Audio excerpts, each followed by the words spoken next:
Mixed by Dilbar Studio, Karbala Bazaar.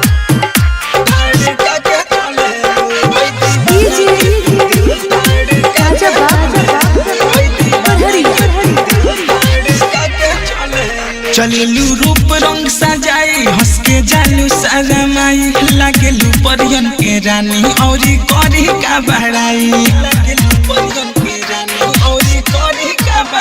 चलेलू रूप रंग सजाई हंस के जालू सजमाई लागेलू परियन के रानी औरी करी का बड़ाई।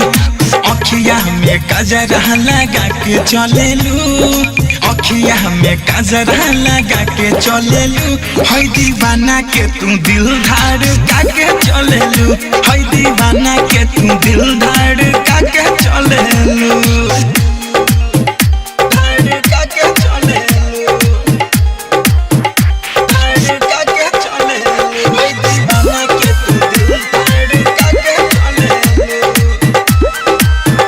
धड़का के चलेलू। सुना सुना एहो मैना हमरा दिल के तू चाइना लेके उड़ गइलू जब से लड़ल बा तो सनैना एहो सुना ना सुना सुना एहो मैना हमरा दिल के तू चाइना लेके उड़ गइलू जब से लड़ल बा तो सनैना।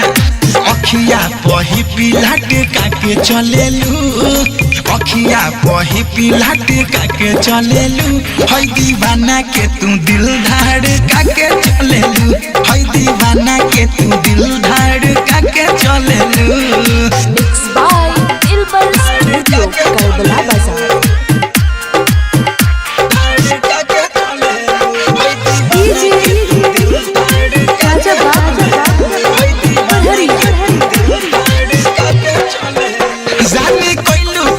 जादू मनवा भइल बाबे काबू बाबे प्यार में तहरा पागल रानी डीजे राजा बाबू जान जाने कोइलू का तू जादू मनवा भइल बाबे काबू बाबे प्यार में तहरा पागल रानी डीजे राजा बाबू। विपिनेश कहेला मुस्कुरा के चलेलू सतीश कहेला मुस्कुरा के चलेलू तो है अमिताभ के दिल धड़का के चलेलू है मजनुआ के दिल धड़का के चलेलू। चलेलू रूप रंग सजाई हंस के जालू सजमाई लागेलू परियन के रानी औरी करी का बड़ाई। अखिया में कजरा लगा के चलेलू अखिया में कजरा लगा के चलेलू है दीवाना के तू दिल धड़का के चलेलू है दीवाना के तू दिल धड़का के चलेलू। ए जान